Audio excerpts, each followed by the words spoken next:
नमस्कार। मैं प्राध्यापक डॉक्टर राजेंद्र देशपांडे आप सबका आयुर्वेदा एकेडमी यूट्यूब चैनल में सहर्ष स्वागत करता हूं। मैं जो एक्स एजुकेशन के बारे में वीडियोस बना रहा हूं, उसको बहुत सारा अच्छा रिस्पांस मिल रहा है। लोग बोल रहे हैं कि सब एक बहुत साइंटिफिक तरीके से आप एक्सप्लेन करते हैं।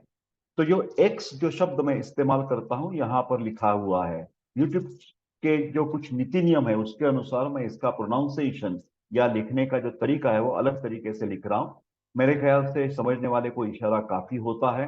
तो एक्स मिथ पार्ट 4, मासिक धर्म के बारे में जो मिथक है उसके बारे में आज शॉर्ट में चर्चा करेंगे। मैं हूं प्राध्यापक डॉक्टर देश पांडे। आगे चलते हैं। ये थोड़ा स्क्रीन हम बढ़ा देते हैं तो इसके द्वारा आपको जो इंफॉर्मेशन है वो अच्छी तरह से मिल सकेगी। This video is meant for educational purpose only. तो एक पहला मिथ ऐसा है, मिसअंडरस्टैंडिंग, मासिक धर्म एक महिला का अभिशाप है। इट्स लाइक ए कर्स। ध्यान से सुनिए, बहुत बहुत गलत सोच है, गलत सोच है। रजस्वला स्त्री मां बन सकती है, कितनी बहुत देन है परमेश्वर की, भगवान की। मां बन सकती है इसके द्वारा, रजस्वला होने के कारण। माहवारी मातृत्व के लिए केवल एक महिला का उपहार है। स्त्री में पेशाब और मासिक स्राव एक ही तरीके से बाहर निकलते हैं। जैसे पेशाब आता है उसी तरह मासिक स्राव भी हर एक मंथ में, ऑफ कोर्स उसके जो होल्स होते हैं, छिद्र होते हैं, वो अलग अलग होते हैं, उसका जो मार्ग है वो अलग अलग है।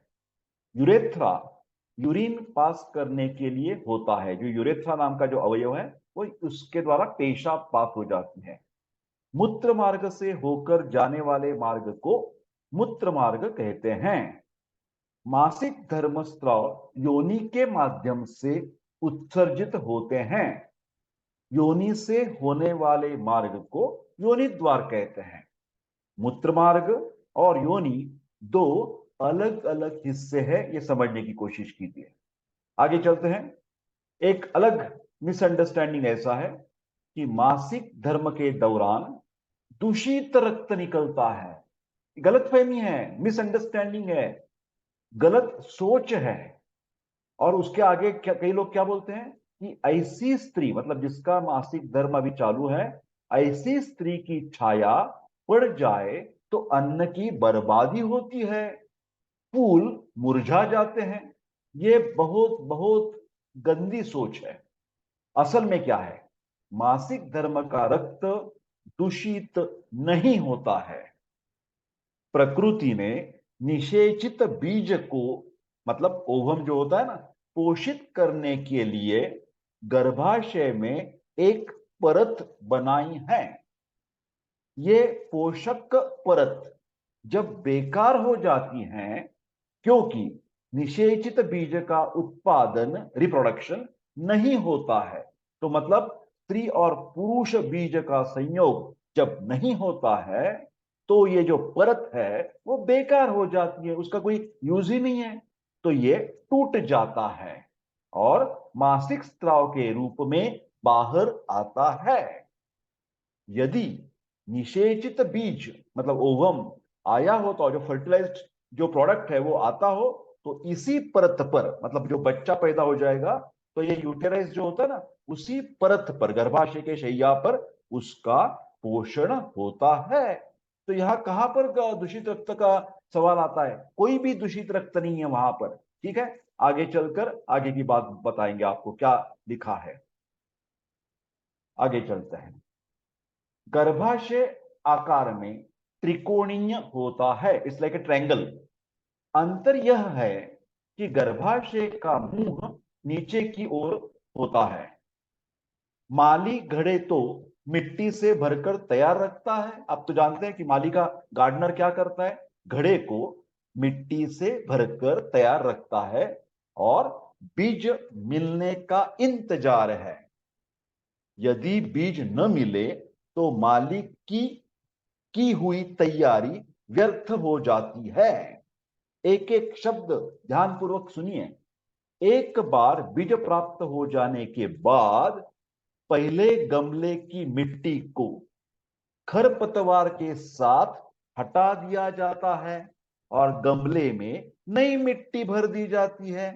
और उसमें बीज बो दिया जाता है। ये सब जो घटना आपको एग्जाम्पल के तौर पर बताई है ना, उसी तरह सेम टू सेम इसी तरह की घटना गर्भाशय यूटेरस में भी होती है। मासिक धर्म के दौरान अगर कोई महिला खाना पकाए तो भी खाना खराब नहीं होता। ध्यान से सुनिए। यदि वह फूलों को, मतलब ये जो मासिक धर्म वाली जो स्त्री है, फूलों को छू लेती है तो फूल मुरझाते नहीं हैं। ये तो आप प्रत्यक्ष प्रयोग कर सकते हैं, एक्सपेरिमेंट कर सकते हैं। और मैं जो बात कह रहा हूं वो शास्त्रीय बात जो है वो आपको प्रत्यक्ष रूप में दिखाई भी देगी कि वो जो महिला है उसको बोल दो कि फूलों को छू लो तो कोई फूल मुरझाते नहीं है। ठीक है। अगला एक मिथ क्या है मासिक मेंस्ट्रुअल साइकिल के हिसाब से? मासिक धर्म के समय स्त्री अपवित्र हो जाती है। बाप रे बाप, कितना गलत है, कितना गलत है ये सब बातें, कितनी मिसअंडरस्टैंडिंग है आपके मन में। मासिक स्त्राव दूषित नहीं होता है।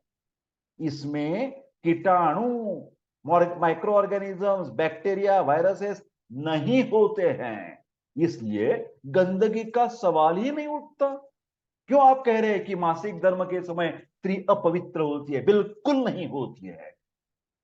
अगला मिथ, मासिक धर्म के दौरान महिला को पूरा आराम करना चाहिए। हाँ, ये बात जो है ना, थोड़ा बहुत मैं सहमत हूं इसके लिए है। ये पूरा मिसअंडरस्टैंडिंग नहीं है। फिलहाल फिलहाल ध्यान से सुनिए। ऐसा कोई रिटर्न में नियम, रेगुलेशन, रूल रेगुलेशन नहीं है, नियम नहीं है। यदि जो मासिक धर्म वाली स्त्री है उसके पेट में दर्द है, कमर दर्द न हो, देखिए ध्यान से, पेट दर्द है, कमर दर्द है तो विश्राम लेने की बिल्कुल ही आवश्यकता होती है।